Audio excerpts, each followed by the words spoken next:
umaga po, ngayon po ay araw ng Lunes, 19 ng Disyembre 2016. Sa ngalan po ni Kuya Daniel Razon. Ako po si Jun Surreal. At ako naman si Rina Villamor Camara. Narito na po ang mga humahataw na balita.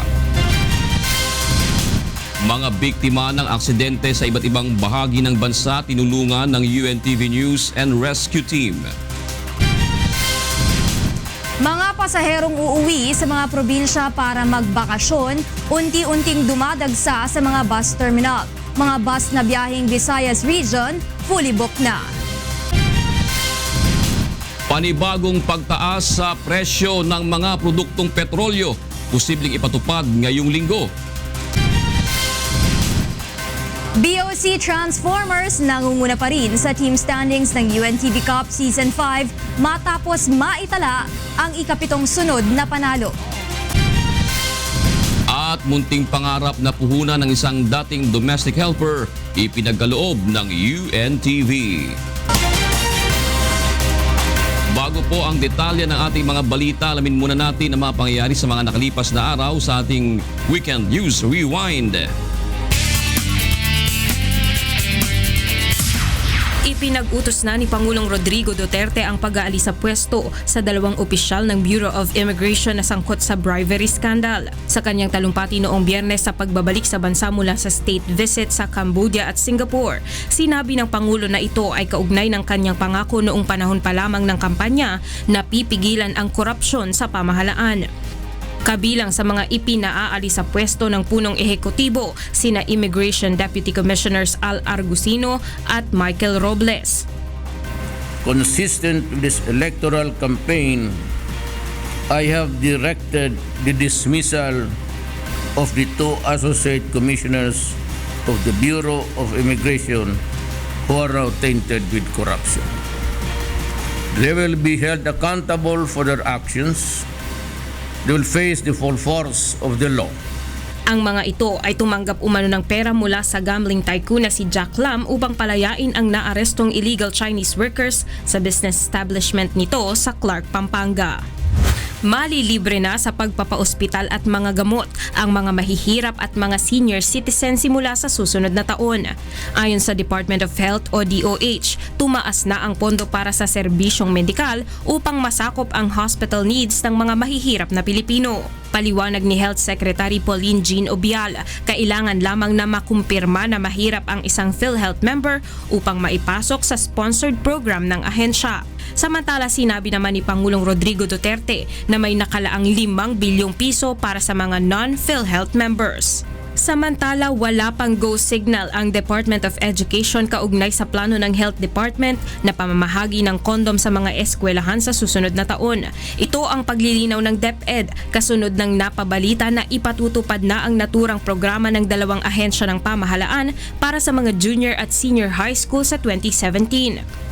Ngunit giit ni DepEd Secretary Leonor Briones, kailangan munang pag-usapan ang implikasyon nito sa relihiyon, kultura at women's sensitivity. Ipinanukala ang condom distribution sa mga paaralan sa layuning mapigilan ang pagkalat ng mga sexually transmitted disease at pagtaas ng bilang ng teenage pregnancies. 13 sundalo ang nasawi habang nasa 55 naman ang sugatan sa car bombing sa Kayseri Central, Turkey. Ayon sa ulat, naganap ang pagsabog malapit sa bus kung saan nakasakay ang mga sundalo. May posibilidad din na may mga sibilyang nadamay sa insidente. Ayon sa mga otoridad, 15 na ang naaresto na pawang mga sospek sa naganap na pagsabog. Sakay ng Air Force One, umalis ng Estados Unidos si US President Barack Obama kasama ang kanyang pamilya upang magtungo sa Honolulu, Hawaii para sa kanilang annual holiday vacation. Ngunit kahit nakabakasyon, mayroon pa ring isang trabaho ang Pangulo. Ito ay ang nakatakdang pakikipagpulong kay Japanese Prime Minister Shinzo Abe sa Pearl Harbor bago matapos ang buwan. Babalik naman ang First Family sa Washington DC sa Enero.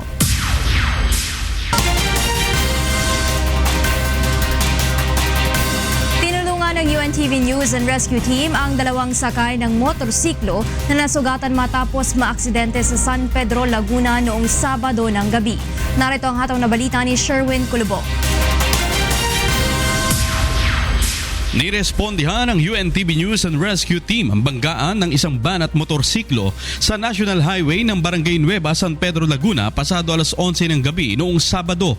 Nagtamo ng paso sa kanang binti ang mga biktima na kinilalang sina Charmaine Cruz at Charmaine Velasco matapos madikit sa tambutso ng kanilang sinasakyang motorsiklo.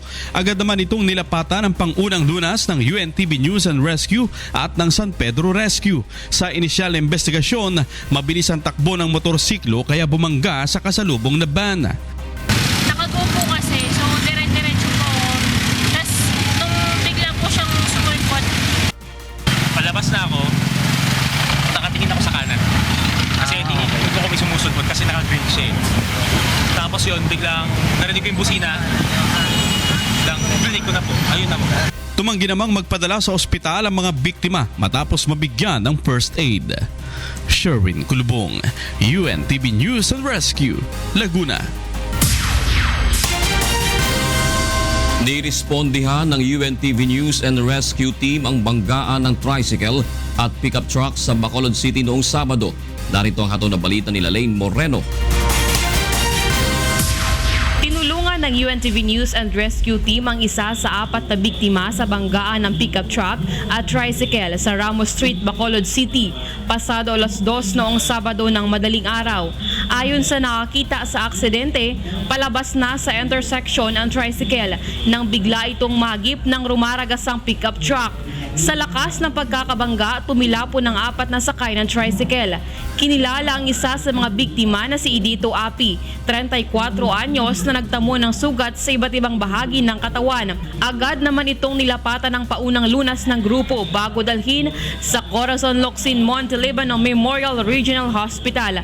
Ang 3 pang biktima ay tinulungan naman ng Disaster Risk Reduction and Management Council at Amity Volunteer Fire Brigade at isinugod sa Corazon Locsin Monte Libano Memorial Regional Hospital. Lalaine Moreno, UNTV News and Rescue, Bacolod City.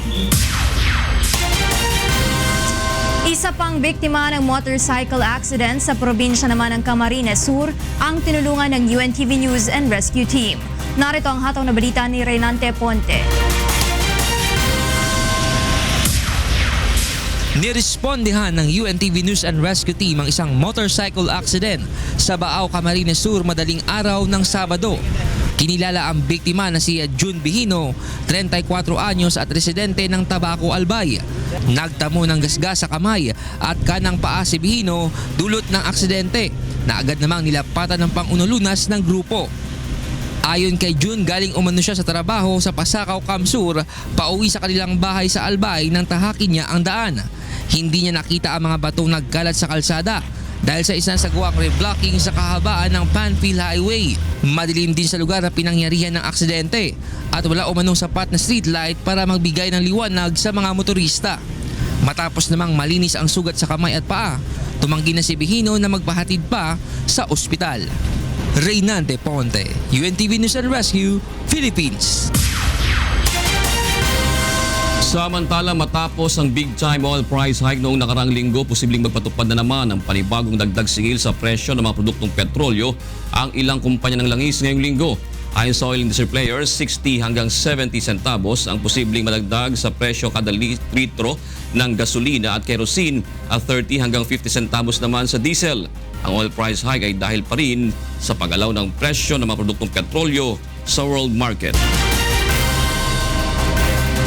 Gagamitin sa isang education center ang buto ng balyenang natagpo ang patay sa bahagi ng Samal Island. Narito ang hataw na balita ni Victor Cosare. Isang patay na sperm whale ang natagpuan malapit sa Island Garden City of Samal nitong Sabado. Kinailangan pa ang isang backhoe upang mahatak sa tabing dagat ang mahigit 30 talampakang balyena. Sa tansya ng mga eksperto, posibleng may edad itong 7 taon o mahigit pa. Ayon kay Daryl Dean Blatchley ng The Bone Collector Museum, posibleng internal ang naging sanhi ng kamatayan ng balyena dahil wala silang nakitang physical injuries dito. In fact, yung 53 whales and dolphins na recover na ang museum in the last 7 years at Davao, only 4 have actually died tungkol natural causes. The rest of them died tungkol sa plastic basura, sakit sa pokot, dynamite fishing, kunya na kuan duro wala na pagkaon piling sa dagat. So, majority of them have died actually tungkol sa tao. Kinatay sa tabing dagat ang patay na balyena at dinala sa isang sanitary landfill ang laman nito.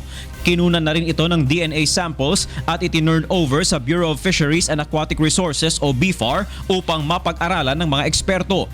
Ang buto naman ng sperm whale ay gagamitin sa isang education center. Parang ilubong ang bubog dala sa Davao sa museum, parang inimpyo i-process, tapos the final plan is pagbalik man diri sa Samal, parang himo sila education center, parang kita yung mga visitors diri sa Samal kung sa mga hayop found in the oceans around Samal and here in the Davao, pero at the same time, how we have to take care of our environment. Victor Cosare, UNTV News and Rescue, Davao City. Ipinaliwanag ni Pangulong Rodrigo Duterte ang dahilan kung bakit simula nang maupo siya sa pwesto ay madalas ang kanyang biyahe sa labas ng bansa. Ayon sa Pangulo, kailangan niyang bumisita lalo na sa mga kalapit na bansa sa Asia dahil ang Pilipinas ang host ng Association of Southeast Asian Nations o ASEAN sa susunod na taon. Pinag-uusapan niya ng mga kapwa niya leader ang mga ginagawang paghahanda upang matiyak na magiging maayos ang isa sa pinakamalalaking aktibidad ng rehiyon taon-taon. Iginiit ni Pangulong Rodrigo Duterte na sa isang public debate niya nais makaharap ang United Nations Special Rapporteur on Extrajudicial Executions. Ito ay matapos sabihin ng UN Special Envoy sa isang interview na hindi nito maaaring harapin sa isang public debate ang punong ehekutibo. Ayon kay Dr. Calamard, hindi umano ito nakaayon sa conduct ng isang Special Rapporteur. Sa halip, iminungkahi ni Calamard na magkakaroon na lamang ng isang joint press conference kung saan maaring makapagtanong ang Pangulo sa resulta ng kanyang investigasyon. Una nang inimbitahan ni Pangulong Duterte na pumunta sa Pilipinas ang kinatawa ng United Nations upang makita nito ang umano'y tunay na kalagayan ng bansa at ng laban nito sa illegal drug operations. No, I want it discussed in public. So you can state her case, ganon, ginawa mo, then I can refute her. Kasi tatanungin ko lang sa, where did you get that garbage that came?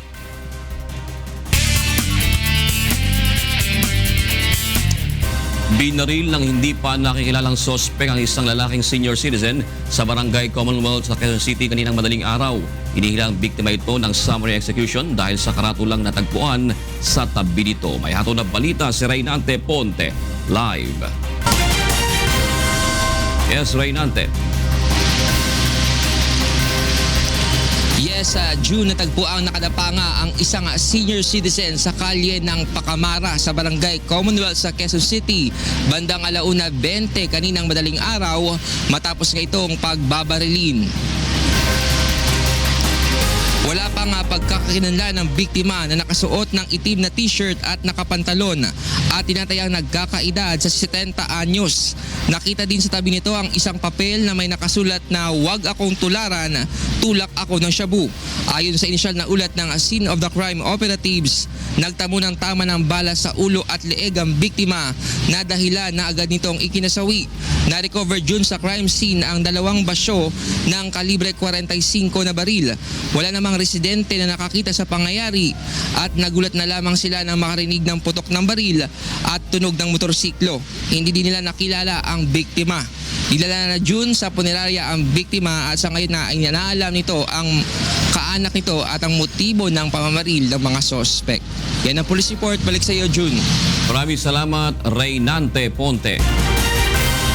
At para sa mga balita sa labas ng bansa, narito ang ating kasamang si Monica Veralio.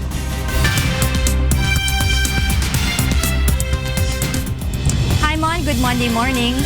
Hi Rina, good Monday morning. Here are the news from different parts of the globe. 13 people were killed after an Indonesian Air Force transport plane has crashed into a mountain during a training exercise in the remote region of Papua.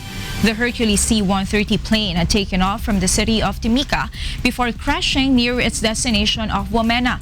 The crash site on Lisua Mountain had been found and the bodies of the victims were being brought back to Wamena. The official explanation for the incident has not been given yet. Meanwhile, Beijing has carried out measures to respond to the heavy smog after it activated the first red alert for haze this winter. The air quality began to worsen on Friday. Beijing Municipal Environmental Monitoring Center says air in the city is severely polluted with concentrations of 2.5 particulate matter in main urban area. The traffic departments imposed restrictions based on odd and even numbered license plates of vehicles.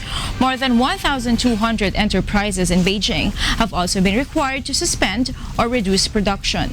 The haze in northern Beijing will be slightly dispersed, but the whole city will still be enveloped by heavy haze until Thursday. And those are the news from around the world this morning. Back to Rina. Thank you, Monica, for that global news. At handa na po ang ating mga sama sa huntahan sa Radyo La Verdad 1350 with Beth and Jocas. Good morning! Hi. Good morning. Happy Monday, June and Yes. Rina. June and Mrs. Villamor. Ate No, Tito camera. Jo, batiin muna natin ang happy camera Sabbath pala. day Wow, si Kuya June. Ay, happy Bakit? Sabbath. 18 years, tama. Yes. 18 years. So, Batang-bata mo pala, John. Oo. 18 ka lang, magdidibo ka pa lang. Sumisibol pa lang. Magdidibo ka pa lang. Hindi ka ba? Happy Sabbath. Pwede ka lang bumoto. Oo naman. Pwede na. Abot na. Abot na. Si Ate Sheba, First ilan time. taon na? In spirit. Ano na ba? Ilan taon na ba si Ate Shea? ala ka, hindi mo na. Sabi ko sa iyo eh. Mga bagay-bagay na ganyan. Hindi Ano mo ba yung alam. ganyan mga moment talaga Hindi, 15. nagkakahulihan eh? 15. Wala ka mamaya. 16 daw. Wala 16 kang pala, tama. pagkain. Tama, Tingnan mo, mali October pa. nga pala. Wala. Sa labas ka mamaya matutulog. Nako, wala ka pang kasalanan yan. Di mga lalaki ganun Lagot talaga ka. eh. Alam mo naman yung anniversary nyo, no? Oo naman. Ano? Kailan? November 3. Ayan. Tama ba, Ate Shea? Tama ba? Tama. Yun. Makakalimutan Tama. yun eh. Yan, nakamonitor tuloy si Ate Shea sa'yo. Oh. Talaga. Trabaho na daw tayo. Narito na po mga dapat abangan sa ikalawang paghataw ng mga balita. Mga biktima ng aksidente sa Cebu at Bulacan, tinulungan ng UNTV News and Rescue. Mga pasaherong uuwi sa mga probinsya para magbakasyon, unti-unti nang dumadagsa sa mga bus terminal. Mga bus na biyaheng Visayas Region, fully booked na. Assistance centers at help desks inilagay na ng Philippine Coast Guard sa mga pantalan. Mga taxi operator na makikisa sa Oplan Isnabero, bibigyan ng pagkilala ng LTFRB. Publiko, hinikayat na i-report din ang kabutihan ng ibang taxi driver. At Wish 1075 nakakuha ng pinakamaraming bagong YouTube subscriber sa bansa ngayong taon. At yan po mga dapat abangan sa ikalawang paghataw ng mga balita. Ako si Beth Santiago. At ako naman po si Jose Castigador Jr. Balik sa inyo dyan sa studio, June and Rina. Maraming salamat, Ben at Jocas, sa ating po unang paghataw ng mga balita ngayong umaga po ng Lunes, 19 ng Disyembre 2016. Oy, ganap na pong anong oras na ba? Alas 5:10 na ba ng umaga? Ba, talaga naman ha. June, congratulate muna natin yung mga winners natin kahapon. PNP, DOC at Judiciary dun sa ating... Wala pa rin kamarka-marka ano ha. Oo nga. Talagang pinag-uusayan ni Commissioner Pyle doon yung ano niya. Alam mo, Rina, si Coach Kenneth Terendez, kausap ko siya kahapon. Alam mo, Rina, kami parang diesel na kami. Tumatanda kasi kami. Parang matagal kaming mag-init sa laro. Pero alam mo, simula pa lang talagang malaki na yung lamang nila kontra dito sa MMDF. At nakakabuti rin yung mahabang pahinga nila eh, no? Bago sila mag-game uli. Napapahinga yung mga artists nila. Pero humanda na sila dahil pagdating ng semis, dire-diretso na yan. Oo. Kaya isang linggo lang ang pagitan yan bago sila maglaro uli. Hindi katulad Pero ngayon. ngayon may 3 weeks break time. Oo, January 8 na ulit tayo magbabalik. Tapos hopefully, God willing, pagbalik nga natin ay sa Alonte Gymnasium ganda yan. sa may Laguna maglalaro. Yes. Maganda yan, ha? Full header ang dapat nilang abangan sa mga taga Laguna. Abangan niyo po kami dyan on January 8. La la la la.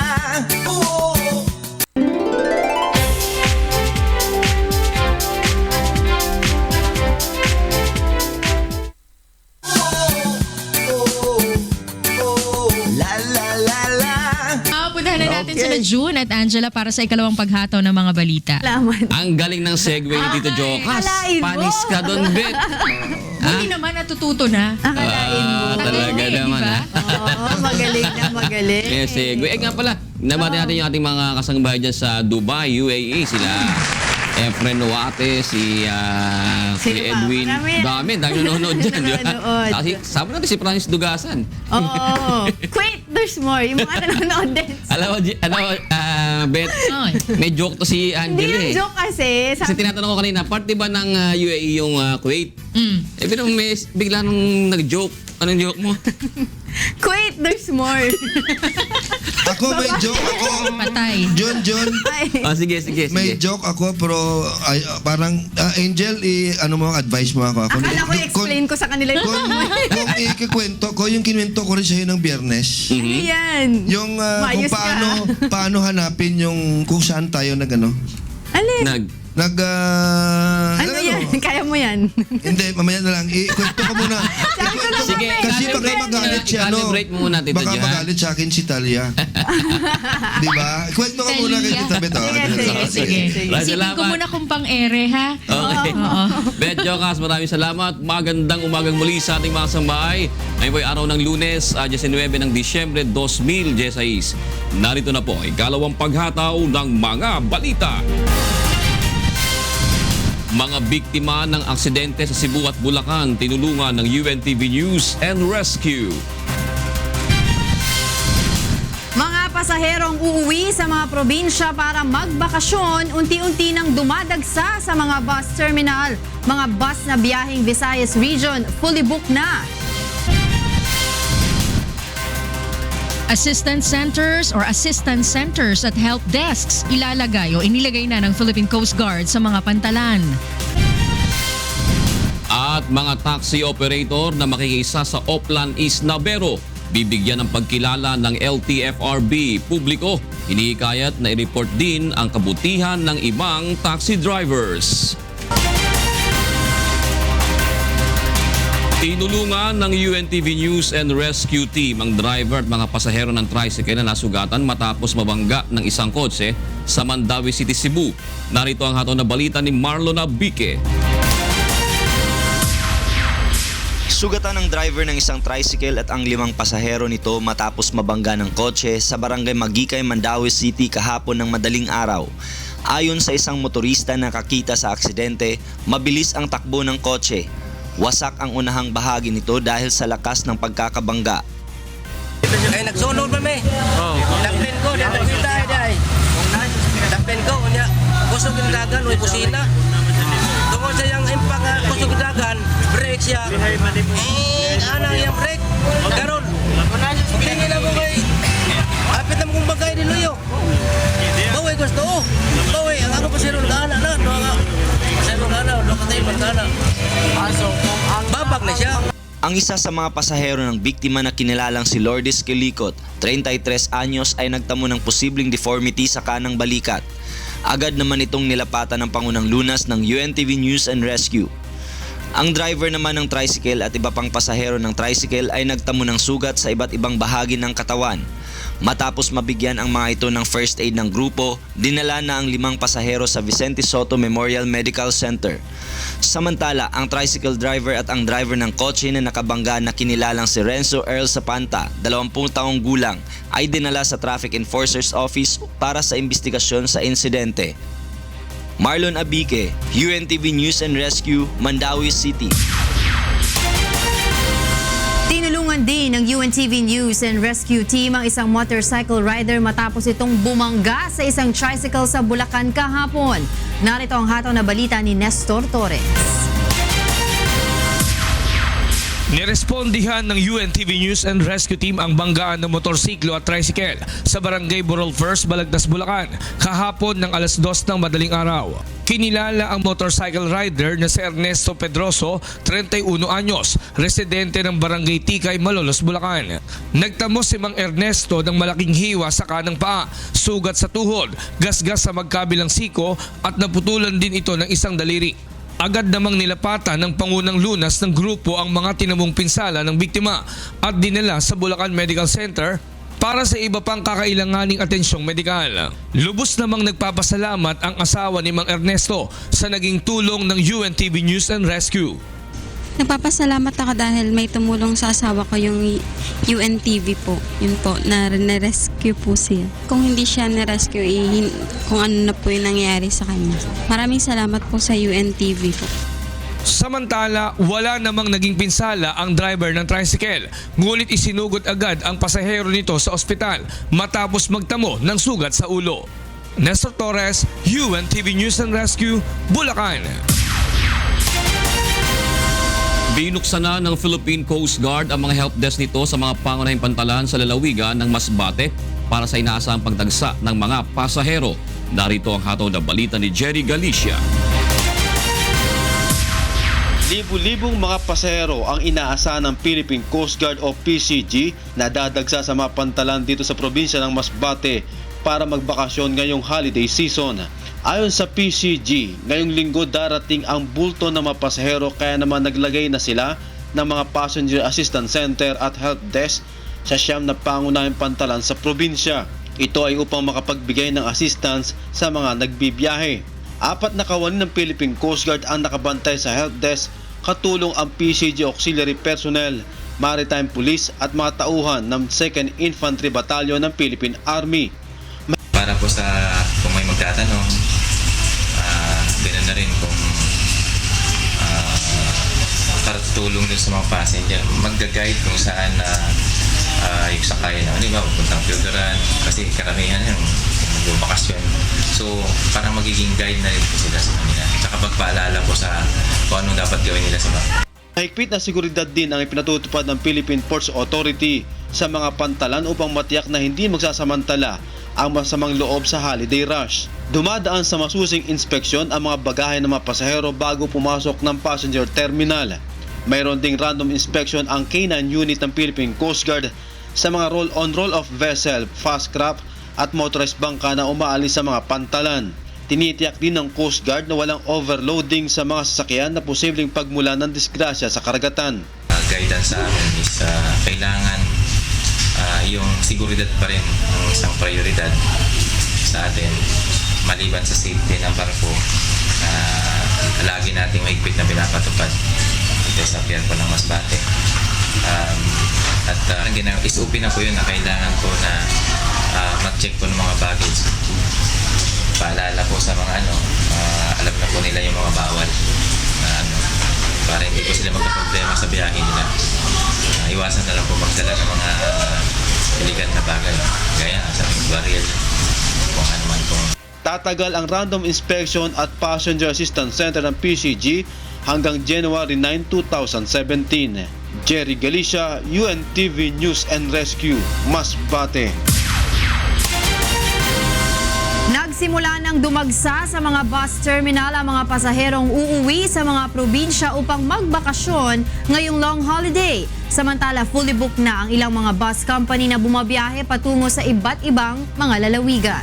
May hatol na balita si Reynante Ponte, live. Yes, Reynante, go ahead. Yes, good morning Angela at sa ating mga kasangbahay. Patuloy na nga ang pagdating ng mga pasahero dito sa Araneta Bus Terminal at inaasahan na sa darating na araw ay lalo pa nga itong dadami. Ng mga pasahero ay Angela ay bumiyahe na ng mas maaga para hindi na makipagsiksikan pa sa mga papauwi habang papalapit ang December 24 at December 25 at ang ilan naman ay bukas pa o mamaya pa ang biyahe. Ayon sa ilang mga dispatcher, naubos na ang ibang mga reservation ticket at inaasahan nila na dadagsa ang mga pasahero 2 araw bago mag-December 25. May nakita rin tayo na nagpalipas na rin ng gabi sa terminal at nagtiyaga nga naghintay ng extra bus na parating, lalo na yung mga naubusan ng ticket o chance passenger dahil fully booked na ang biyaheng Visayas, partikular sa probinsya ng Leyte, Samar at Iloilo. Habang ang mga papunta ng mga Bicol at Masbate ay patuloy na rin ang pagdating dito sa Terminal Angela.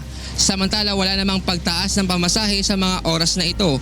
Ayon naman sa pamunuan ng Araneta Bus Terminal, inaasahan na dadagsa sa 11,000 na mga pasahero ang uuwi sa kanilang mga probinsya sa Araneta Bus Terminal ngayong araw hanggang bukas.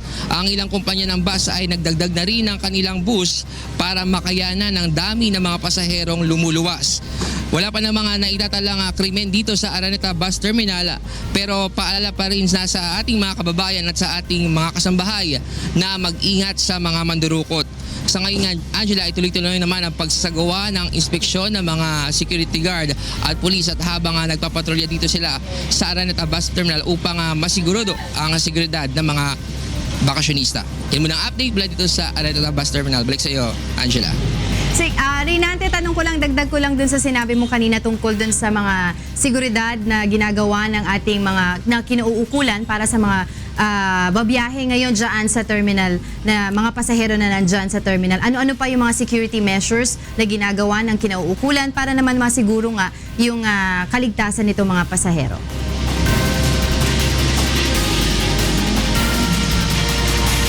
Yes, Angela, maliban nga sa mga security guard at mga pulis nga nag-iikot dito sa terminal, ay may mga mobile patrol din na nag-iikot din at gayon na rin may mga bomb sniffing dog o K9 na tumutulong din sa pag-iinspeksyon ng mga bagahe ng mga pasahero upang maiwasan nga itong mga banta ng terorismo at gayon na rin masigurado ang seguridad ng ating mga bakasyonista na uuwi sa kanilang mga probinsya, Angela. At sa ngayon nga, wala pa naman silang naiulat na o nai-report o reklamo ng mga pasahero na nabiktima ng mga mandurukot, Angela. Alright, maraming salamat sa iyo, Reynante Ponte, live na nagulat mula sa Quezon City.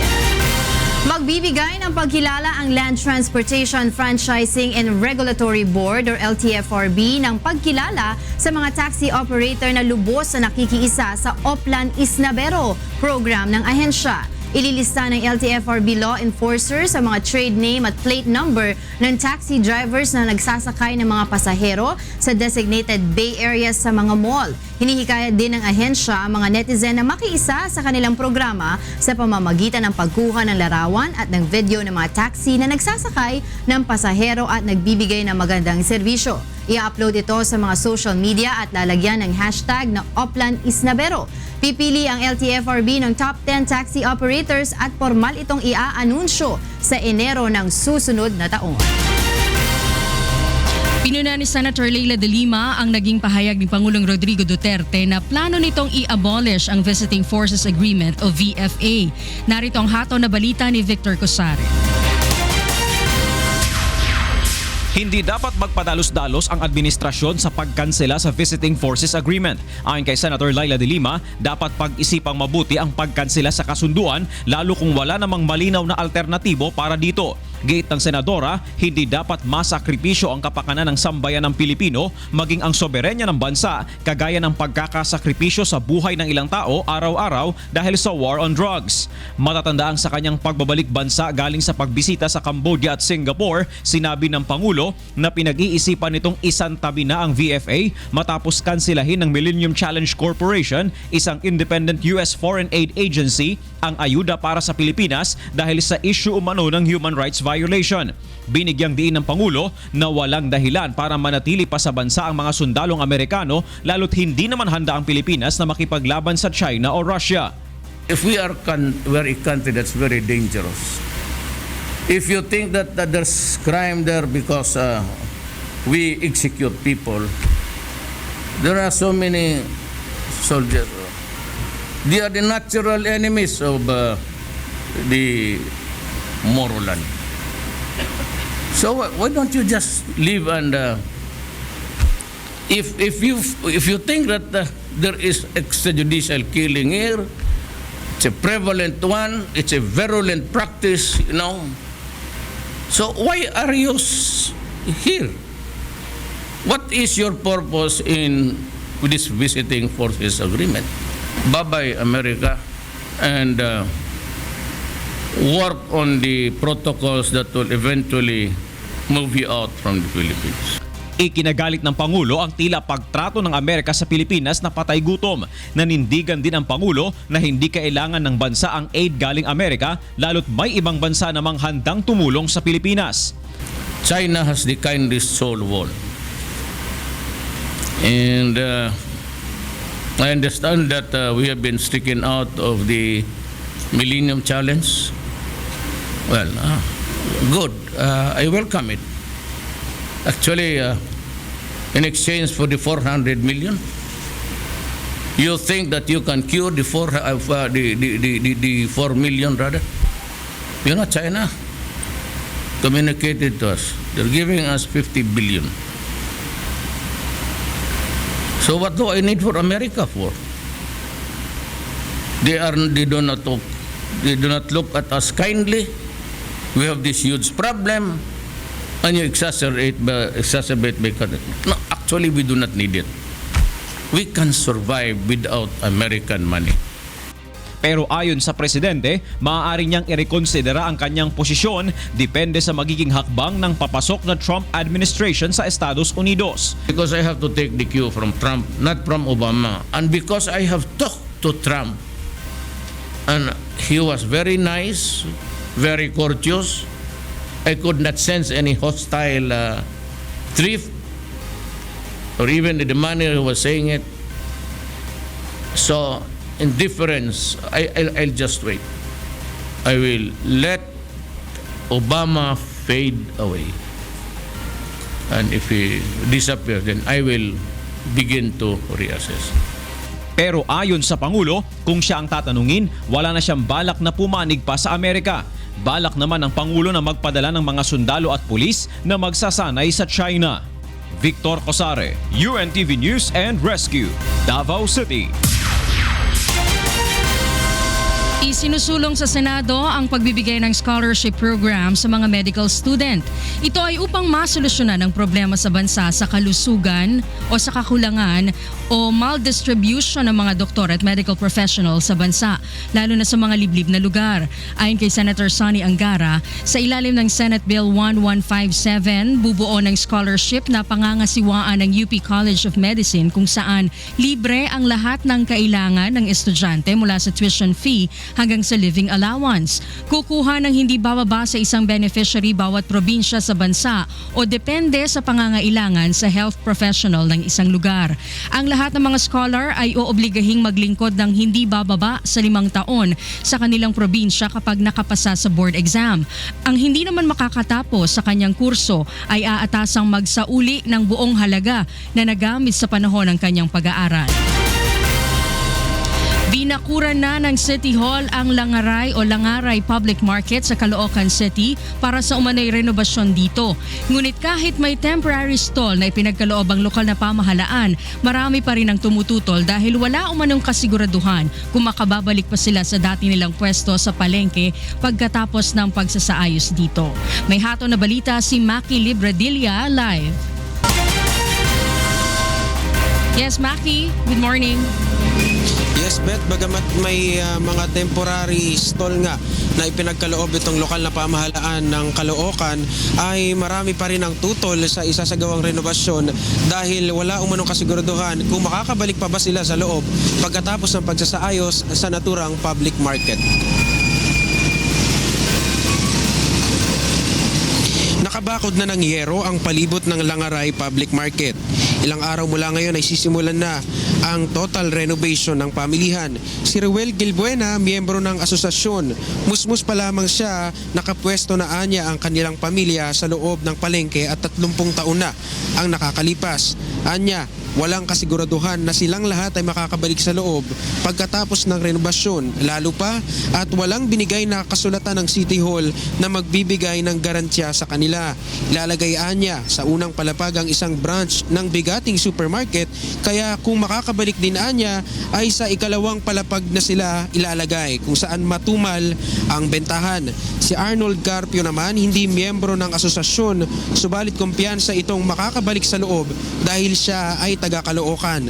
Anya, ang wala lang kasiguraduhan ay ang mga nakapwesto sa loob na mga taga ibang lugar tulad ng Malabon at Navotas. Bibigyan anya ng prioridad ng Caloocan ng mga residente nito kaysa mga taga ibang lungsod, lalo pa at wala naman anyang sinisingil na tax sa mga nakapwesto dito. Dagdag pa niya, ang mga tutol lang ay yung mga taga ibang lungsod. Wala mang kasiguraduhan sa kahihinatnan ng mga nakapwesto sa palengke ay tuloy pa rin ang renovasyon ng Langaray Public Market. Yan muna ang latest. Balik sa iyo, Beth. Maraming salamat sa iyo, Maki Libradilla. Nagulat ng live mula sa Caloocan City. Samantala, sama-samang nagtanim ng puno sa Lamesa Watershed ang mga miyembro ng Rotary International bilang pagsuporta sa National Greening Program ng pamahalaan. Naritong hato na balita ni Bernard Dadis. Sa gitna ng modernong lungsod ay isang protected area ang Lamesa Watershed. Nagsisilbi itong imbudo para makaipon ng tubig ang Lamesa Dam na siya namang pinagkukunan ng tubig ng nasa 12 milyong residente sa Metro Manila at mga karatig lugar. Kaya naman ang DENR ay inaalagaan ng mga puno at halaman dito. At isa sa mga grupong kamalasakit ng kagawaran ngayon ay ang Rotary International sa pangunguna ng District 3780. Maagang nagtungo sa watershed ang mga ito noong Sabado para taniman ang mga bakante pang lugar na tinatawag na arboretum. Dito itinatanim ang mga native species at exotic na puno na ngayon ay umaabot na sa 80. Pinapalitan naman ang ibang mga mahihinang puno ng mas matibay gaya ng dao at bitaog. Ang environment is one of the focus ng Rotary at yan ay talaga namang inaalagaan namin taon-taon maggawa ng mga environmental projects. Kaya ito, na-inspire kami sa Arboretum Project ng DNR. Ito ay pangmatagalan na project. Year in, year out ay babalik kami rito para magtanim ng different species of trees dito sa Lamesa Dam. Sa National Greening Program ng pamahalaan ay target na makapagtanim ng nasa 1 bilyong puno sa iba't ibang lugar sa bansa.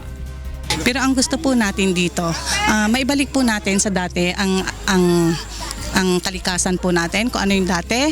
Kung hindi man, at least nagagawa po natin na alam po natin na masyado na pong damage yung environment natin. Maglalaan naman ng pondo ang Kongreso sa pamamagitan ng BH Party List upang masuportahan ang National Greening Program ng pamahalaan. And dito sa Quezon City, this is probably the only place na may mga puno pa tayo. So this has to be preserved, this has to be taken care of, and rest assured, Bagong Henerasyon is one in this endeavor. Bernard Dadis, UNTV News and Rescue, Philippines. Para naman sa mga balita sa labas ng bansa, narito ang ating kasamang si Rina Villamor Camera.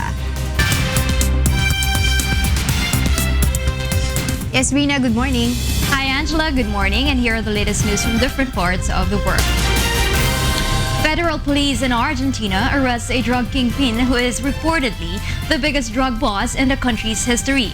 Peruvian national Marco Antonio Estrada Gonzalez alias Marcos is arrested in an exclusive suburb of Buenos Aires and charged with 3 drug-related offenses. Officials says Marcos has a criminal history and was previously sentenced to home detention but had kept up trafficking during his sentence. The arrest also netted over 350 kilos of marijuana, more than a dozen arms, and over $500,000 Argentina pesos, or approximately $31,500 in cash. Meanwhile, dozens of migrants were rushed to a hospital after police found 67 of them crammed in a van on the Belgrade-Zagreb highway in Croatia. Many of the migrants were in a bad shape due to carbon monoxide inhalation, exhaustion, and hypothermia. 2 Bulgarian nationals suspected of smuggling the migrants in the British-registered cargo van were arrested. In March, the so-called Balkan route used by migrants to pass through Croatia was largely shut down after a series of border closures. Since then, many migrants have turned to smugglers to try to cross borders illegally, risking their lives to cross to Western Europe. In other news, Jordanian security forces freed tourists trapped inside a medieval castle after storming the building where armed men had taken shelter following a shootout with police. A Canadian woman, 2 other civilians, and 4 police officers were killed during the exchange of gunfire between the assailants and security forces. At least 29 people were taken to the hospital, some with serious injuries. Police says the violence began when gunmen started shooting at officers patrolling the town before entering the castle perched on top of a hill. And those are the latest news from around the world at this hour. Back to you, Angela. Thank you, Rina. Para sa mga karagdagang balita, bumisita lamang sa aming website na untvweb.com. At abangan sa ikatlong paghataw ng mga balita. Pulis na naaksidente sa sinasakyang motorsiklo sa Caloocan City, tinulungan ng UNTV News and Rescue Team. Driver's license cards maaari nang makuha sa mga licensing office ng Land Transportation Office sa Metro Manila simula ngayong araw. BOC Transformers nangunguna pa rin sa UNTV Cup Season 5 matapos maitala ang ikapitong sunod na panalo.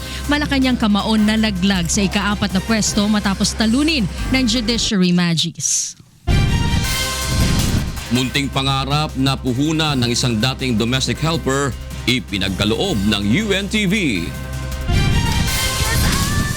At Wish 1075 nakakuha ng pinakamaraming bagong YouTube subscribers sa bansa ngayong taon. At yan po ay ikalawang paghataw ng mga balita sa umagang ito ng Lunes, 19 ng Disyembre 2016. Magbabalik po ang Good Morning Kuya.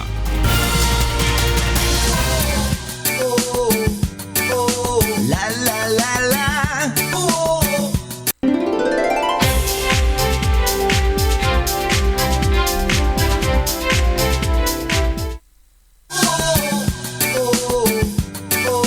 La la la la. Puntahan na po natin agad-agad si Junet at si Monica para sa ikatlong paghataw ng mga balita sa Good Morning Kuya. Bet, panalo na si Monica. Ano? Inaabangan pala, i-announce na yung sino mananalo Miss World. Ito na.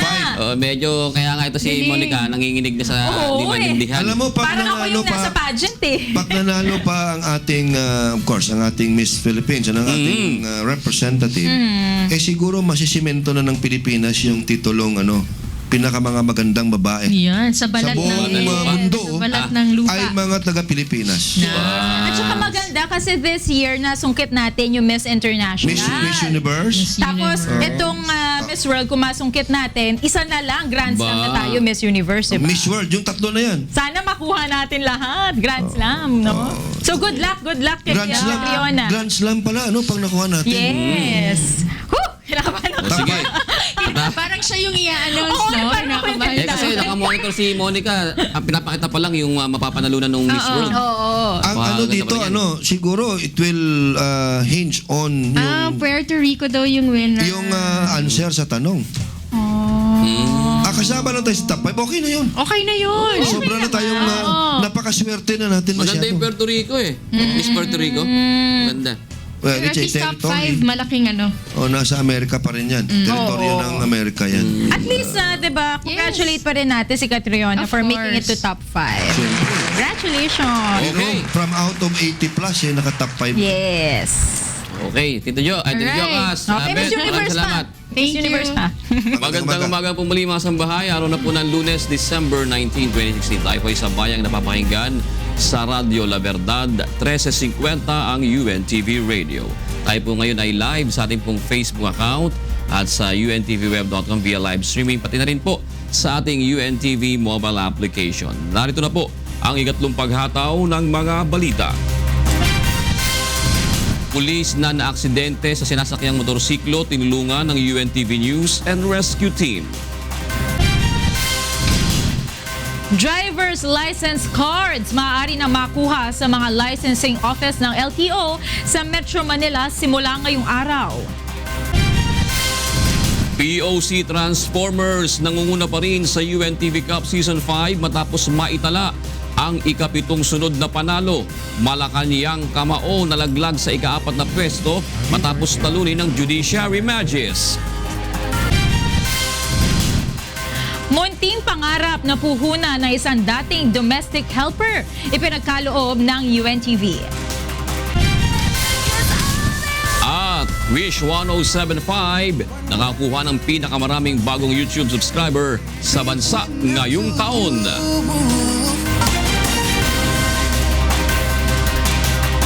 Sa detalye po ng mga balita, tinulungan ng UNTV News and Rescue Team ang isang pulis matapos itong maaksidente sa sinasakyang motorsiklo sa Caloocan City kagabi. Narito ang hatol na balita ni Maki Libradilla.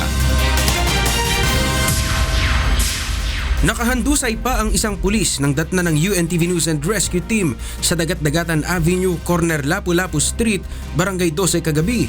Kinilala ang biktima na si PO1 Brillantes ng Malabon City Police. Ayon sa nakakita sa aksidente, nabangga ng isang tricycle na minamaneho ni Jose Gil Advincula ang sinasakyang motorsiklo ng pulis sa may U-turn slot sa Lapu-Lapu Street. Itong motor, pa-U-turn. Pa-U-turn lang. Tapos yung single na pulis, antulin. Pagkakuha lang namin, paglabas namin, gumanon na eh. Saan galing yung pulis ko yan? Dito. Counterflow sa pagano. Nagtamo si PO1 Brillantes ng bugbog sa muka at malaking sugat sa kanang kilay na agad namang nilapatan ng paunang lunas ng UNTV Rescue.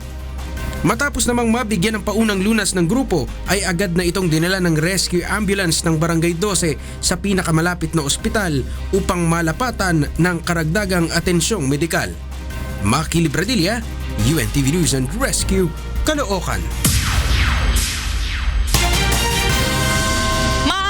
Makuha ang mga driver's license cards sa mga nag-apply ng lisensya sa Metro Manila mula noong Enero hanggang ika-15 ng Oktubre ng kasalukuyang taon. Nangangahulugan nito na 700,000 ang tinatayang mababawas sa 3 milyong backlog sa 3 years valid driver's license cards. Ayon kay Land Transportation Office o LTO Chief Assistant Secretary Edgar Galvante, kailangan lamang ipresenta ng mga aplikante ang kanilang official receipt. Nilinaw din ng LTO Chief na wala nang babayaran ng mga kukuha ng plastic cards dahil bayad na ito na mag-apply o magpa-renew sila ng lisensya. Maaari ito makuha sa 30 o 36 na LTO licensing office sa National Capital Region. Samantala, susundan naman ito ng mga pag-i-issue ng mga bagong lisensya sa iba pang rehiyon na inaasahang matatapos sa Pebrero ng susunod na taon. Alamin po natin ang magiging lagay ng panahon sa buong maghapon mula kay Ray Pelayo na nasa UNTV Weather Center. Mayapayabak, Ray. Mayapayabak, Jude. Mayapayabak, Kuya Daniel sa ating mga kasambahay. Ay, kumusta ba yung bandang Eastern Visayas? Yung medyo malakas yata yung ulan nung nakaraang weekend doon sa Samar area. Yes, June, kung titingnan natin yung satellite imagery ng Pag-asa, no, malaki pa rin yung mga pag-ulap dito sa may Eastern Visayas kasama na yung area ng itong Davao at Caraga region. Sa ngayon kasi, June, meron tayong easterly spread hanging from this area at dito nga ay nakakaranas tayong mga pag-ulan. Light to moderate hanggang dito sa may area ng Quezon at Bicol area, dyan sa mga lugar na yan, June. Pero yung mga pag-uulap na yan talaga ay nagbibigay ba ng talagang malalakas na pag-ulan pa rin hanggang ngayon, Ray? Kung titingnan natin yung Doppler radar ng Pag-asa as of 5 a.m. kanina, no, makikita natin na ito yung mga lugar na particular, yung mga may green at yellow na yan, highlighted. Yan yung mga lugar na nakakaranas ng mga pag-ulan kanina lang at kasama yung Eastern Visayas ng some parts of Bicol and dito sa may area ng Leyte area and itong Caragay, itong Surigao at Agusan, June. Nangangahulugan ba niyan, Ray, na walang ulap masyado sa Luzon, mainit mamaya? Yes, June, particular dito sa may area ng Luzon. Kung titingnan natin, yung meron tayong amihan ngayon at ito'y nakaka-apekto dito sa may northern at central Luzon. Sa mga area na yan, possible dito sa may area ng Cordillera, Cagayan at Aurora, meron tayong light rain, samantalang yung Quezon, Bicol, makakaranas naman tayo dyan ng mahina hanggang sa katamtamang mga pagulan. At kaalinsabay nitong amihan ay may gale warning ang Pag-asa dyan sa may northern seaboard ng Luzon, particular yung area ng Batanes, Calayan, Babuyan, Ilocos Norte, Cagayan hanggang dito sa may area ng Isabela. And then yung eastern seaboard din ng at yung eastern at southern seaboard ng southern Luzon hanggang dito sa may Bicol area at yung part ng Mindoro at Romblon, June.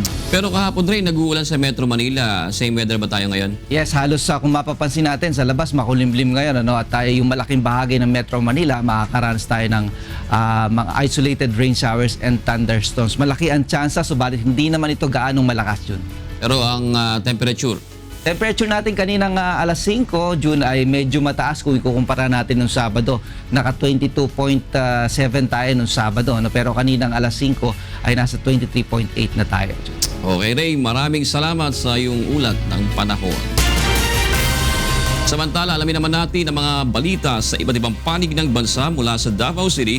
Ihatid po sa atin ni Victor Cosare ang mga balitang Prom D. Yes, Victor. Maayong buntag, June. Maayong buntag kang Kuya Daniel. Aniya ang detalye sa atong mga balitang Prom D. Gidasig sa Department of Health Region 7 ang mga lokal nga panggamhanan nga magpagsiugda na lamang og community fireworks display aron maagni ang katawhan nga dili na mogamit pa og pabuto sa pagsaulog sa bag-ong tuig. Si Gladys Tuabi alang sa detalye.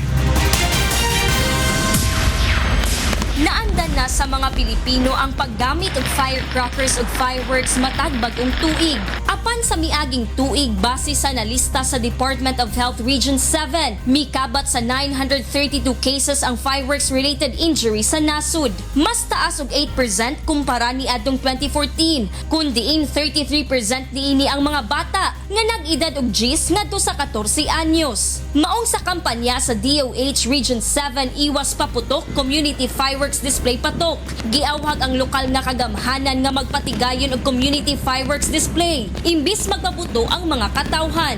Nakig-alayon ta sa DILG kay sila may hold sa mga local government units, sa local chief executives from city down to the barangay level nga we encourage them to conduct a community fireworks display. Nunot niini nakipag-koordinar na sab ang ahensya sa Department of Education aron magpatigayon og kampanya.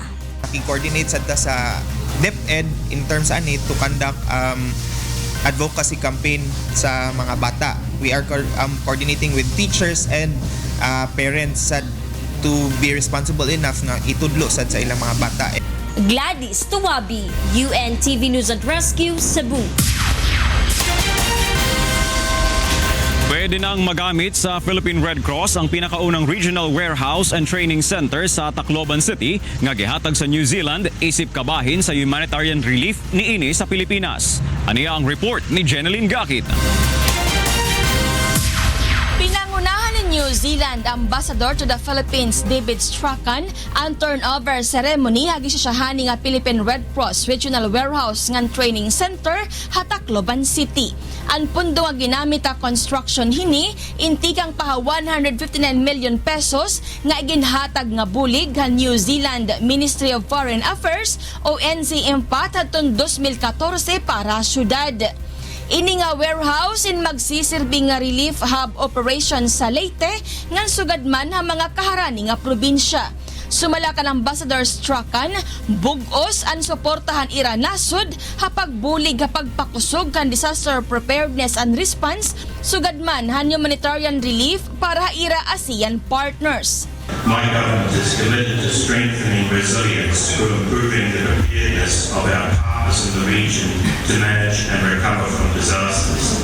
The project that we're talking about today with the Philippines Red Cross is one example of New Zealand's commitment to disaster risk management and humanitarian relief. Samtang, labot lahiniin magtitindog gihapon hin warehouse ang Philippine Red Cross sa Iloilo ngan Cebu. Strategic na location ng mga warehouses para kung may mangyari, madali tayo magpapadala ng mga relief goods. Because of our experience sa Yolanda, we thought that we really should preposition all our relief goods, non-food items, food items, even before the disaster strike. Mas handa tayo ngayon. Jeneline Gakit, UNTV Notisyangan Bulig, Tacloban, Leyte. Gibida sa mga local manufacturer gikan sa nagkalain-laing probinsya sa Central Luzon ang ilang mga produkto sa gipatigayong bazaar sa Department of Trade and Industry sa Pampanga. Si Joshua Antonio alang sa detalye. Salukuyan pamurin pa mga bazar ng Department of Trade and Industry bilang South Korean local manufacturer ang tiding mga nating negosyante kin Central Luzon. Agpangkinditi ay dakala produkto king reyon imalyaring ipagsabayang king pangkabilugan ng merkado. Kailangan mo presentable lating produkto bang magyam lating manyali o investors. Ito po ay kinonceptualize namin upang yung mga ating mga maliliit na mga negosyante, no, mga micro and small medium enterprises ay maibida yung kanilang mga produktong gawang Central Luzon at tunay pagmamalaki sa buong Pilipinas. Tayo gusto natin pagandahin yung produkto pero kasabay nun dapat mag-invest din po yung ating mga kasamahang maliliit na negosyante para sa ganoon makasabay sila dito sa ating merkado, hindi lang dito sa Pilipinas kundi pandaigdigang merkado.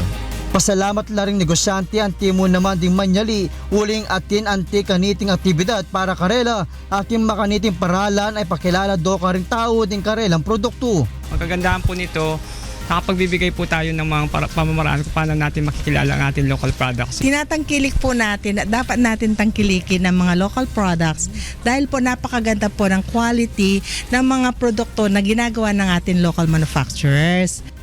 Kaya bekanin sikat king Talakada Bazaar, din processed food, holiday decor, sapatos at aliwa pa. Proyekto ni itinin DTI kinlalam ni Multipurpose Cooperative. Joshua Antonio, UNTV News and Rescue, Pampanga. O kana ang mga balita ang atong gitutukan sa nagkalain-laing bahin sa nasod. Gikan diri sa Dakbayan sa Davao, balik dia sa kauluhan June. Daghang salamat, Victor Cosare. At para naman sa mga balita sa labas ng bansa, kasama natin si Angela Lagunzan. Yes, Angel. Thank you, Monica. And for News Abroad, 4 U.S. senators called for the creation of a bipartisan investigative panel that would investigate U.S. government allegations that Russia and other foreign countries tried to hack the U.S. elections. Incoming Senate Minority Leader and now U.S. Senator Charles Schumer of New York says he and Democrat Jack Reed of Rhode Island, Republicans John McCain of Arizona and Lindsey Graham of South Carolina would be issuing a joint letter about creating the committee. We don't want this investigation to be political like the Benghazi election. We don't want it to just be finger pointing at one person or another. We want to find out what the Russians are doing to our political system, what other foreign governments might do to our political system, and then figure out ways to stop it. Saudi Arabia and the United States downplayed media reports that Washington had decided to limit military support, including planned arms sales to the kingdom over its war in Yemen. Saudi Foreign Minister Adel Al-Jubeir says Riyadh had not been officially informed of such decisions, which he described as contradicting the reality. Visiting U.S. Secretary of State John Kerry suggested the issue related more to a long procurement process than restrictions on military support. Yemen's 20-month-old war has killed more than 10,000 people and triggered humanitarian crisis, including chronic food shortages in the poorest country in the Arabian Peninsula. In other news, several buses en route to evacuate ill and wounded people from the besieged Syrian villages of Al-Fwa and Kefra in Idlib province were attacked and burnt on Sunday. Some buses as well as Red Crescent vehicles reached the entrance to the villages in Idlib province, which are besieged by insurgents. The coalition of forces fighting for the government of President Bashar al-Assad is demanding people to be allowed to leave the two villages in exchange for allowing evacuations of rebels and civilians from East Aleppo. Rebel officials say an angry crowd of people, possibly alongside pro-government forces, carried out the attack. And those are the news abroad. Back to you, Monica. Thank you, Angela.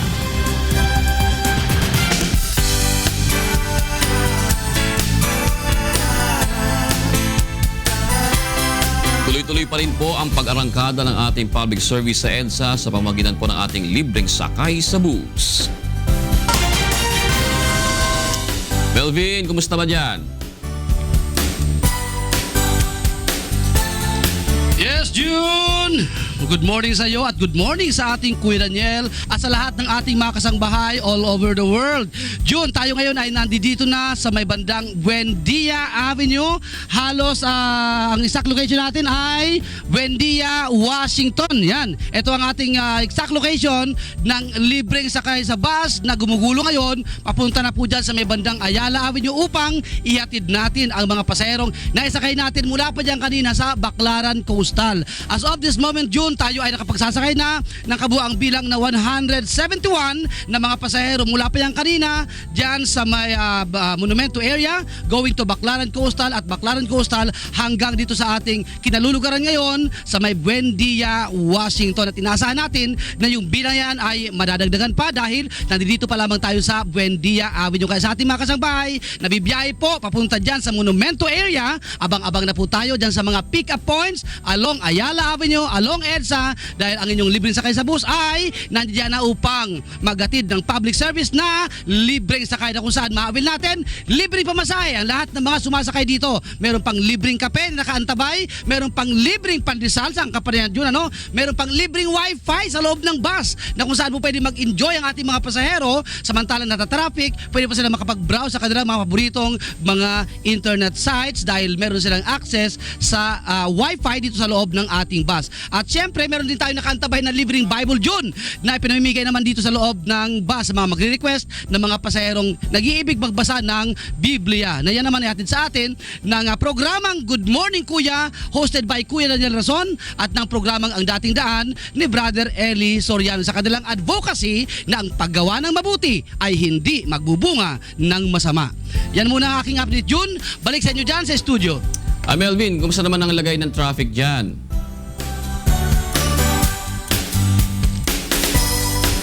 Okay, Jun. Ang traffic situation natin dito ngayon sa may Buendia Avenue, makita natin na ito ay meron ng pagbabagal dahil makita natin yung volume ng mga sasakyan ay nagdudulot na po ito ng pagbagal ng daloy ng mga sasakyan dito po sa kahabaan ng Buendia Avenue. Lalo na dito sa may panulukan mismo ng Pasong Tamo na kung saan meron kasing traffic light dito na pagka naka-stop talagang apektado ang paggalaw ng mga sasakyan dito sa Buendia Avenue patawid ng Pasong Tamo. At yung nasa kabilang lane naman, yung mga galing naman ng Ayala papunta naman ng Buendia LRT, nakikita natin na mabilis pa ang daloy ng mga sasakyan dito sa Buendia Avenue. June? Pag ganyan traffic ba, Melvin, meron ka pang binibigay na refreshment man lang. Kasi nagkape na sila kanina, di ba?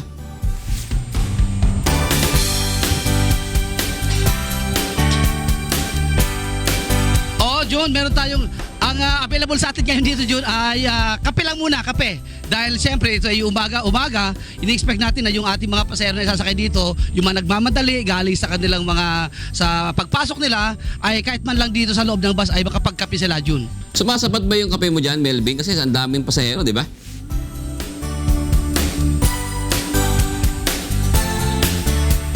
June, sumasapat naman siya dahil hindi naman kasi lahat ng pasahero din ay nagre-request ng kape dahil yung iba nakapagkape na rin. Ang na-accommodate lang talaga natin yung mga di pa nakapagkape na gusto magkape dito sa loob ng ating bus. Ang ating kape ay good for 150 persons ito, 150 cups. May palaman naman daw ba yung yung pandesal mo, Melbs?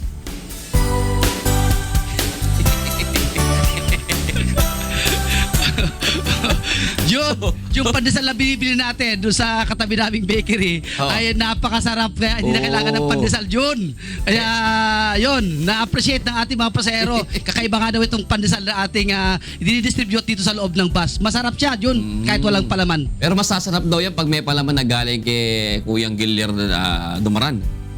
O Dumaran.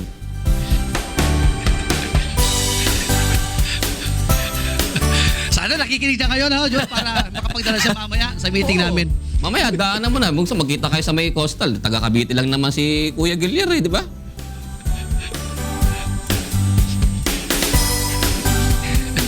Yes, Jun. Sana nakikinig siya ngayon. Okay. Maraming salamat, Melvin Arbol. Nagulat mula sa ating libreng sakay sa bus. Natupad ang hiling ng isang dating domestic helper na puhunan sa pagtitinda ng mga pagkain sa tulong ng UNTV program na Munting Pangarap. Narito ang hataw na balita ni Leslie Longbowen. Mula sa pagiging labandera sa Iloilo ay nangarap na maging domestic helper si Aling Ella Nalua. Nang desidido na siyang mangibang bansa, ibinili niya muna ang mga anak sa kanyang asawa. At kahit nagustuhan siya ng kanyang amo sa Dubai, nagdesisyon din siyang umuwi ng Pilipinas sa pagnanais na makapiling ang pamilya. Pag-uwi ng bansa, nagpalipat-lipat sila ng tirahan hanggang sa permanenteng manirahan sa Cavite. Maliit lamang ang sinisweldo ng kanyang asawang si Mang Robert bilang security guard, kung kaya tanghalian at hapunan lamang ang madalas na naihahain ni Aling Ella para sa mga anak. Kaya naman naghanap na rin siya ng mapagkakakitaan tulad ng paglalako ng pagkain gaya ng tinapay, gayon din ng paglalabada at pagpaplansya. Kahit sobrang masakit na yung katawan ko, halimbawa ngayong araw may magpapalaba, kinabukasan may magpaplansya, masaya pa po ako nun. Kahit pagod po ako buong araw, masaya pa rin po ako. Ang Ang dalawang anak naman ni Aling Ella na kahit nagtsatsaga sa tig-isang pares ng school uniform ay hindi nagrereklamo sa kanilang magulang. Madalas ko pong sabihin sa mga anak ko na kung ano lang po ang meron tayo, maging kontento na lang tayo at magpasalamat sa Diyos sa mga biyayang kanyang ibinigay. Hindi po sila naiinggit sa ibang mga bata na nakikita nila may ganito, may ganyan, hindi po. At sa pamamagitan ng isang kaibigan ni Aling Ella na ipabatid sa himpilan ang kanyang munting pangarap at agad natugunan. Sobra po kami nagpapasalamat sa Diyos at sa mga taong ginamit ng Panginoon para po makatulong sa amin. Ang aking munting pangarap para sa pamilya ko ay magkaroon po ako ng kahit konting puhunan para makapagtinda-tinda po ng mga kakanin, mga tinapay, mga pagkain po para kumita po ako. Matustusan ko yung pag-aaral ng panganay ko sa lalong-lalo na po sa pamasahe po niya. Sa pagkakataong ito, isa sila sa mabibigyan ng karagdagang ayuda sa hanap buhay sa pamamagitan po ng programa ni Kuya Daniel. Kaya sa inyong mag-asawa, Ella at Robert, sa inyo na po ito, dagdag punan pa rin galing po kay Brother Eli Soriano. Maraming salamat po kay Brother Eli, kay Kuya Daniel, sa tulong na ibinigay niya sa amin. Hindi ko po sabi kung anong pasalamat. Masaya po ako.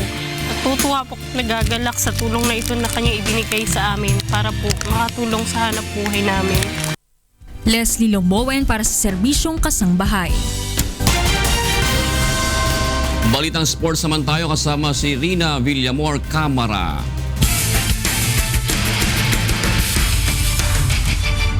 Yes, Rina, good morning ulit. Good morning, June. Alam mo ba isa sa mga kupunan na nanalo kahapon ng PNP responders? So alam mo na kung ano itatanong ko sa'yo.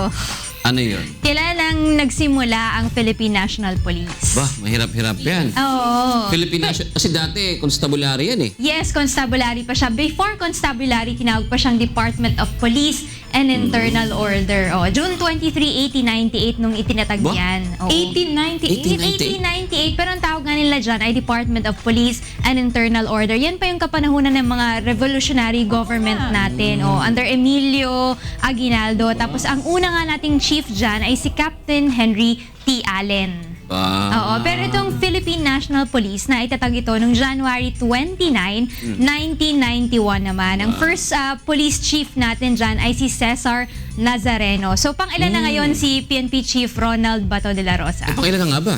Pang 21 na. Ang galing ha. Akalain mo nabibilang mo yun? Oo, inalam ko pa yun. Ano ba ang pangalan nung headquarters? Ha? Anong pangalan ng headquarters na PNP? Headquarters.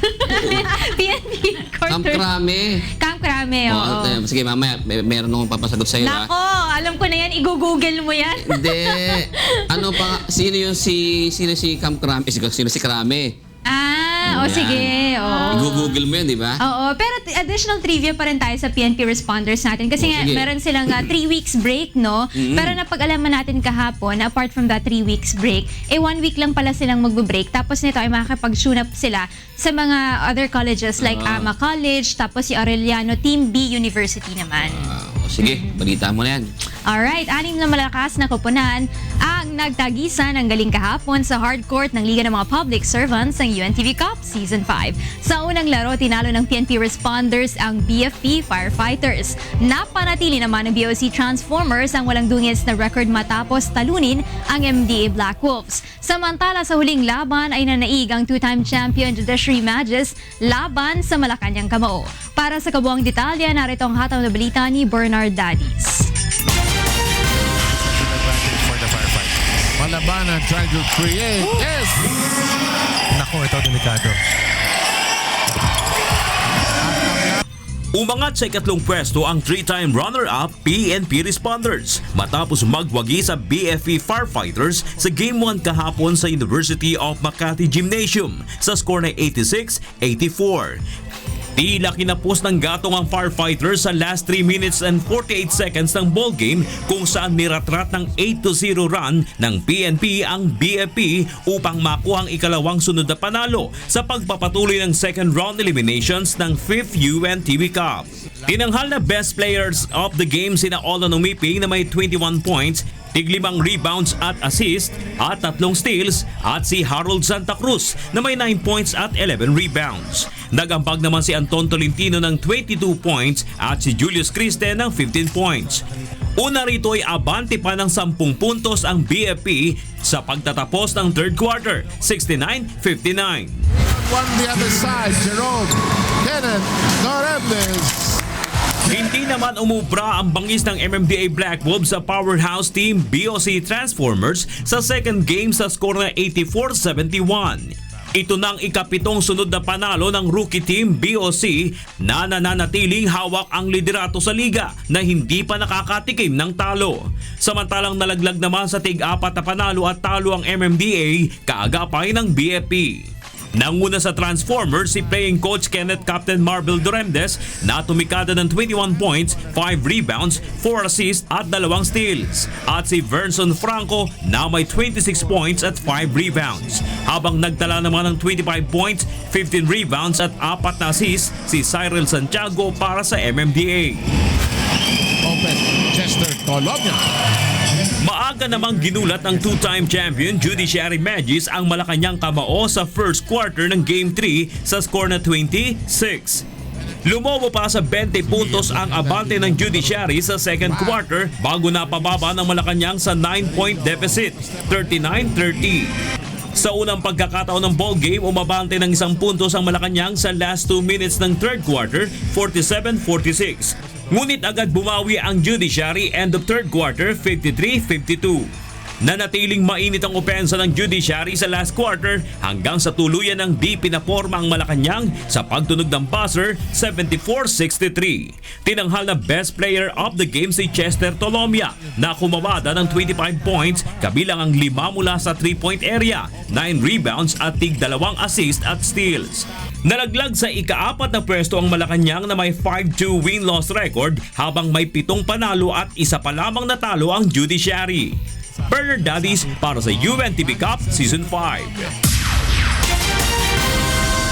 At sa pagbabalik laro natin sa 2017, magkita-kita tayo sa Alonte Gymnasium sa Laguna kung saan ang ating triple header ay papangunahan ng MMDA Black Wolves kontra sa PNP Responders. Second game ang NHA Builders kontra naman sa AFP Cavaliers at third game ang Malacanang Kamao kontra sa BOC Transformers. O June, yung kanina nga sinasabi mo about sa Camp Crame, no? Dati nga ang tawag dito ay Camp Murphy bago siya naging Camp Aguinaldo tapos Camp Crame nga ito at pinangalanan nito dahil dun sa unang first Filipino commander nila na si Brigadier General Rafael C. Crame. Ayun. Oo. Matindi talaga. May gusto kong pasalamatan, Wi-Fi and Google. Siya. Additional din. May additional pa to si Monica. Nahawal sa'yo. Nag-serve lang din siya na chief ng Philippine Constabulary from 1917 to 1927. He was the very first chief. Kaya sa kanya rin pinangalanan. Yes. Kailan naman na tayo ang Camp Aguinaldo? Yan ang hindi natin alam. Ay, bukas pa. I-google natin muna yan. Bukas, abangan nyo. Kaya talaga. Thanks, Rina. Salamat, Rina Villamor, Camara.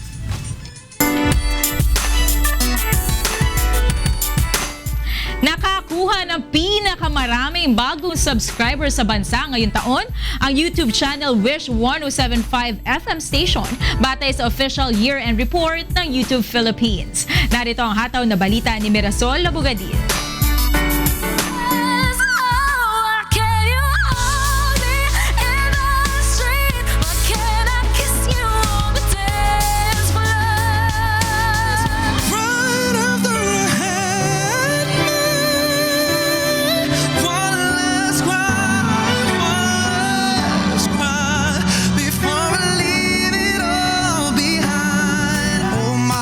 I've been waiting for, I've been praying for the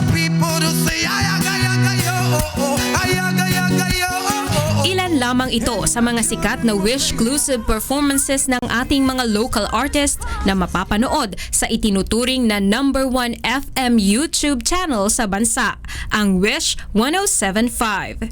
Hindi lamang Filipino talents ang featured dito, kundi maging mga foreign acts tulad ni Rex Smith, reggae groups na Big Mountain at Inner Circle, at ang acclaimed Whitney Houston tribute singer na si Belinda Davids.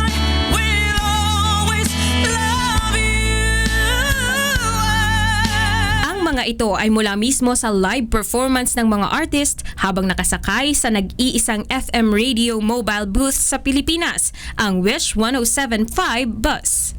Mayroon itong makabagong audio and video facilities na kayang makapag-broadcast ng live, ticketless road concerts. Maging ang mga local entertainment figures and international music stars ay humanga sa konsepto ng istasyon. Kaya naman hindi nakapagtatakang ang Wish 107.5 YouTube channel ang nakakuha ng pinakamaraming bagong subscribers sa buong bansa ngayong taon.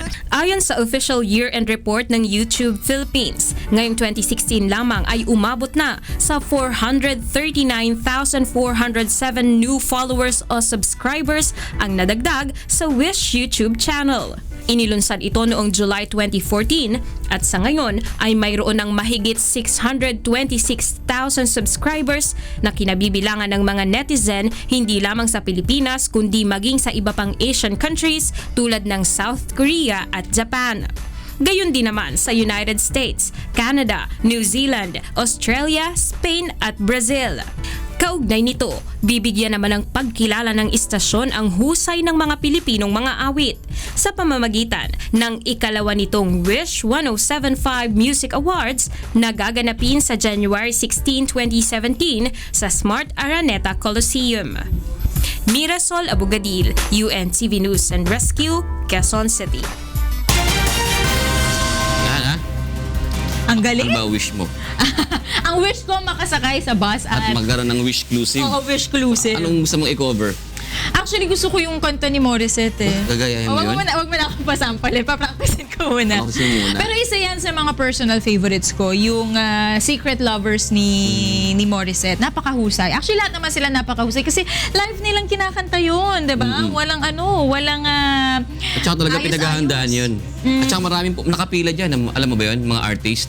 Nakapila para mag-guest dyan sa Wish Bus na yan. So abangan natin kung sino yung mga susunod. At di ba yung sinasabi kanina may Wish Music Award tayo. Pangalawa na yun, ano? Di, si ano yun, ang lakas ng boto dyan ni Morissette na naman yata eh. Oo, nanalo na siya no last time, diba? Sila ni Darren yung medyo maraming hakot. Secret Love pa rin. Makakalaban niya yata sila Charis, iba-iba eh. Oo. Dami, mga bigatin ngayon, ibang klase. At saka hindi lang local, mga international pa. Oo, meron pa. Oo. Iba yan ha. Oo. Ikaw ba pangarap mo rin na magka-wish-exclusive? Wish lang. Pero kaabang-abang yan yung mga nakaline. Si Angela, pwede yan. Oo, pwede si Angela, si Thalia. Yun. Pagsabayin mo yung dalawa. Basta isahan na. Para maipa-repair ka agad yung wish bus natin. Abangan niyo po yan. At para pa sa iba pang humahataw na balita, bumisita lamang po sa aming website, ang untvweb.com.